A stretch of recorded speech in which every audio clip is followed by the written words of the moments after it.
we're going to look at where's the best places to strike for a guaranteed effect. Okay? Now, very often if somebody is, if they're drunk, if they're under the influence of drugs or highly adrenalized, they don't feel pain in the normal way. So sometimes even a kick in the, kick between the legs may not be enough to stop the person if they're in one of those pain-resistant states. So you need to have a couple of points that are more or less guaranteed to have an effect. Okay? Even a punch on them, if you punch someone on the nose, you can break somebody's nose, they might still carry on fighting. You can maybe blacken somebody's eyes, they may not see very well, but they can still carry on fighting. Even if they've got hold of you, they know where to hit. Okay? So these things, which in most situations would work, might not work with somebody who's in an altered state. Okay? So points where we've got a very, very high likelihood of getting a successful result. Now for this, I'm going to use what Kevin O'Hagan calls his ABC of man stoppers. And if you get a chance to train with Kevin O'Hagan, I'd highly recommend it. So the ABC of man stoppers. The A is airways, which is basically the windpipe. Any strike along the windpipe, person can't breathe. Now, no matter how pain resistant they are, can't breathe, can't fight. That's it. Okay, so that's the first one. The next part is blood supply. That's the B, the blood supply. Now, a strike to or squeeze to the carotid sinus, and the carotid sinus is basically on your neck where you feel the pulse.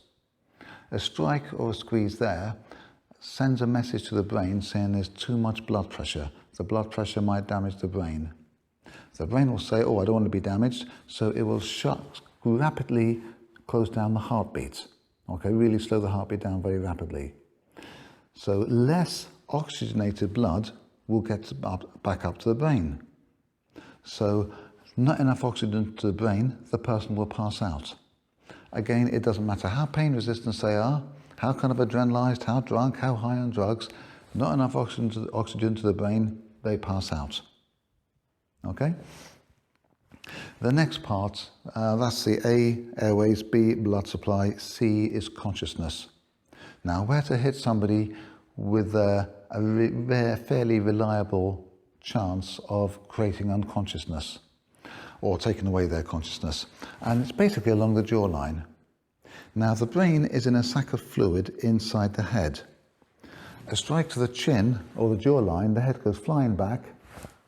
When the head stops, the brain bounces against the inside of that skull in that sac of fluid, and when the brain bounces against the inside of the skull, again, there's a high likelihood of creating unconsciousness. Now, there are other points. The temple is a good point, okay? Around the base of the skull, that part where it curves around, where the curvature finishes, you've got a good point there.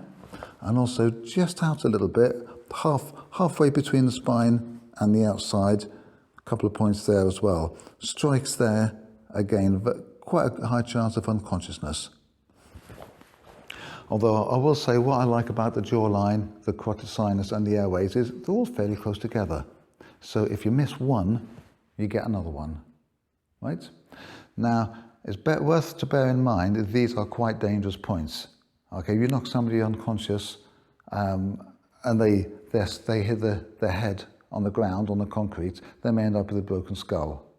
If you hit somebody on the windpipe, potentially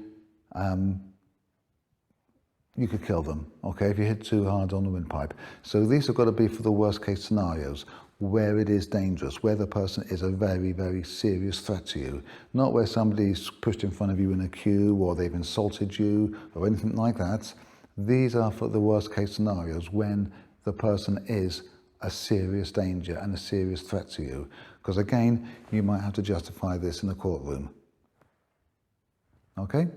Now, if you look at a lot of our basic techniques in karate and also taekwondo, take the outside block and the inside block. In Shotokan, we normally do it shoulder level, but just a few inches higher and you've got two strikes along the jaw level. So again, they're good points for the consciousness, knocking out consciousness along the jaw level. If you look at the shooter, That's tailor-made for coming into quad sinus. The Agiyuki, that is also angled forward, so that can come in at the quad sinus. You can bend the arm a little bit and go into the windpipe, but generally it's angled just perfectly to go into the quad sinus. So a lot of our techniques do bear these points in mind. Okay? Obviously, if the person is not that dangerous, we have to look at less dangerous options, which we'll discuss later. If you enjoyed this video and found it useful, please leave us a like and a comment below. It all helps with the YouTube algorithm and helps our ratings on YouTube. So thank you.